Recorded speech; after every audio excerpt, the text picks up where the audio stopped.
What's up, people? It's your man Urban Lover coming from the Urban Mobile. I'm gonna talk about that game real light, and I know right now that I'm going to piss a lot of you fans off. You know, especially Lonzo Ball fans. It is what it is. I can't worry about you guys getting upset because, like I said, one thing about me is that I try to keep it non-biased, and I look at it from all points of view. And the reason why I do that is because at the end of the day, it helps me to learn and watch and analyze and just get a better understanding of our team. Now, with that being said, I got a lot of things I'm gonna say. I'm gonna try to say it as much short time as possible. So, if you get upset, that's understandable. I'm not mad at you. You know what I mean? Like I said, at the end of the day, like I always say, we all got one particular goal, is that we want to see our Lakers back to greatness. Point blank, period. Now, starting off, number one, a lot of things I seen in the game that really got to me. Now, I came out my last video and said, don't tease me. And that's what the hell these goddamn boys did. They freaking teased me. They played good against freaking Detroit. I mean, a smooth freaking game. And then they come out with this freaking, ISO. Put it like this. All right. First and foremost, our defense in that first quarter, first half, freaking was terrible. We got back in the game, but we were still terrible. And the reason why I say that now, Brook Lopez and Portland's center were going back and forth with each other. I like that. The only problem about that is this. Like I said, one thing about Lonzo Ball is better in the open floor when he running. Not when he play half-court set. When he play half-court set, it kind of plays into the defense favor. You know what I mean? Because you can't really set your plays like you want to. Because they can actually get back. They get to play defense the way they want to. They can lock down. They can do a lot more. Now, the Lakers were going to Brook Lopez early. He actually, offensive-wise, he put in some work, and I love it. I love what I see from Brook Lopez on the offense. He was going at it. It was like, it's like you were watching an All-Star game. I'm be honest with you. And the guy from Portland, he actually used to be with Denver.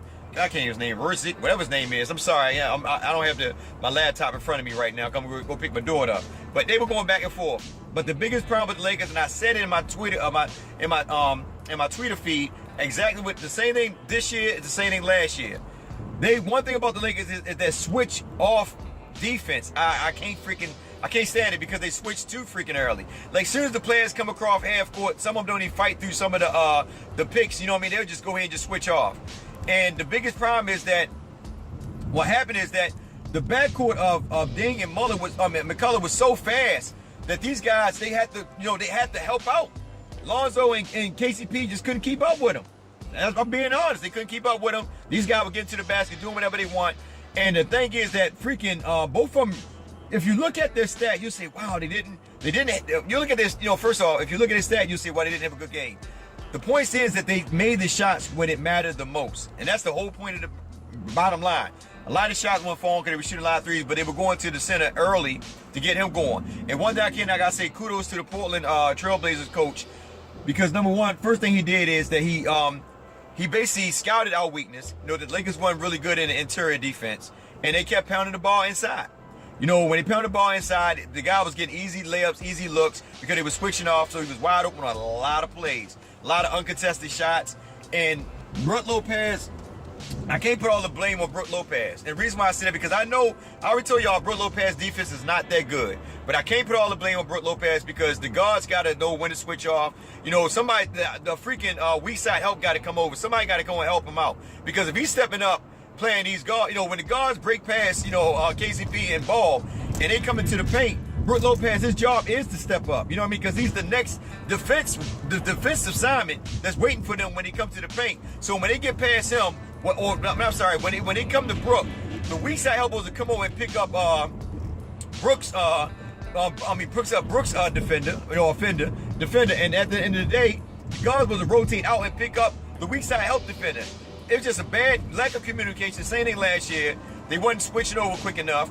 They were letting Portland get in there and do what they want. And I know somebody called out the Lakers defense, efficiency is like at 7 and all that. I say, to me, hey, it's only, like I tell everybody at the end of the day, it's only 8 games.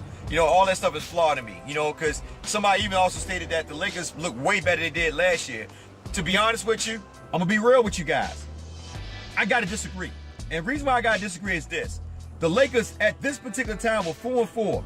They had the top 5 offense in the league at that time. Their defense wasn't that good, but it wasn't that bad.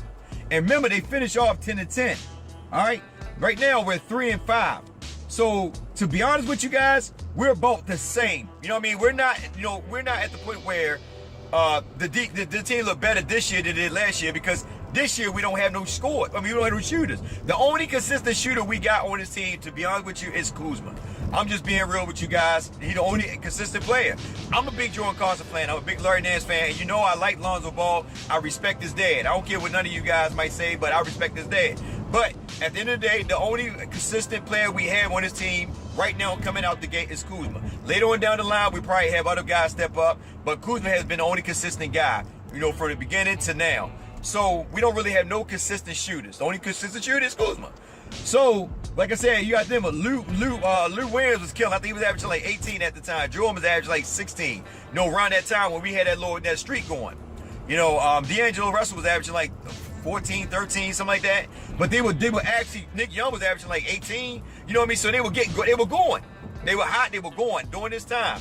It's just that they didn't have strong, solid defense, but they played hustle man defense. And I used to tell you guys all the time about the hustle man defense. The things that don't show up all the time, in the stats, the hustle man defense. And that's what we're doing now. I mean, don't get me wrong. We came back on Portland. We played good.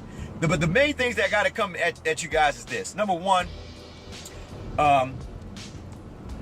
one thing, Lonzo, he got to be aggressive.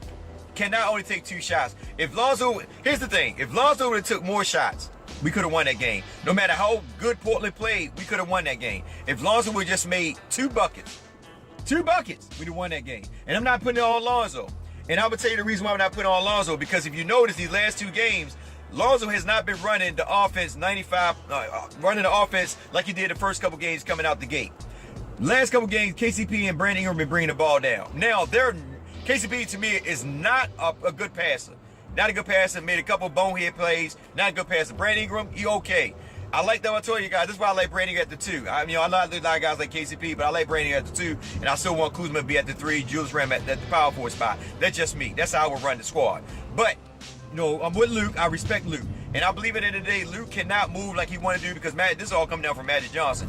I think Magic Johnson is the one that's telling Luke Walton to play Lonzo all those minutes. It's the same thing if you think about it, and this is my opinion now. It's the same way if you think about it, going back to last year when Magic Johnson came. Because remember, Luke Walton was playing everybody 25 minutes on the average.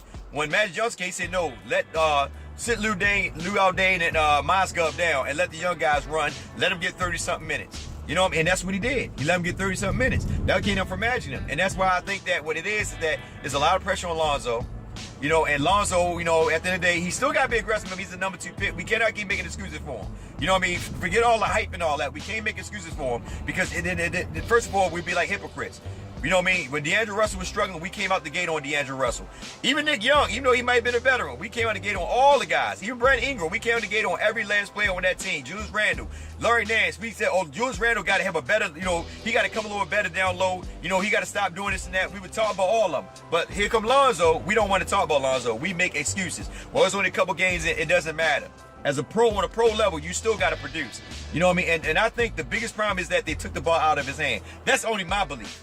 Because Brandon Ingram is bringing the ball down a lot more than Lonzo. And like I said, Lonzo's biggest thing is that when he get the ball, he gets the offense running. He make them outlet passes. If you notice, when KCP and Brandon Ingram was bringing it down, they would run at the top of the key. Same thing with JC. They would run at the top of the key, stop, set the offense. Lonzo, when he out running, he running. If you notice, when they were making them runs, that's when they were running. They were running. They were passing the ball, going straight to Brook Lopez, but they were running. But then they started slowing down, playing the half-court offense. And also, I don't want to be biased on this one, but god dang, Lillard, we won one game where Detroit went to the free throw line, around like 4-something left in the fourth quarter, to this game where they basically bailed Lillard out a lot of plays. How many times this guy went to the free throw line? So, a couple key things, Lonzo Ball, got to be more aggressive.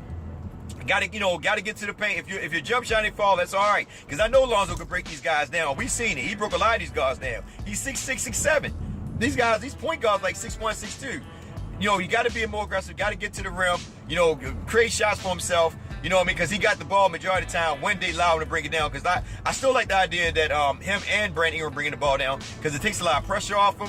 But he still need the ball at least 75% of the time to get the offense going when he got to open, when they run it, when he basically just running. That's where he's actually good at. But when they go in that set, the half-court set, You see when he tried to take that shot and what was it? The center, I can't get his name, came on blocking because he takes so long to release the shot. Number 2, like I said, help defense. They got to work better on help defense. I seen a tweet where Luke Walton said that they practice perimeter defense in practice, but they're not going to institute it in the regular game yet because the guy's not ready yet. I don't really get that one. I mean, these guys are getting paid to play defense. They're getting paid to play ball, period. I mean, I guess you bring them on slowly or whatever. That's cool. I'm with it. If that's what you want to do, I just hope Luke Walton don't get fired. I like Luke. I just don't want him to get fired.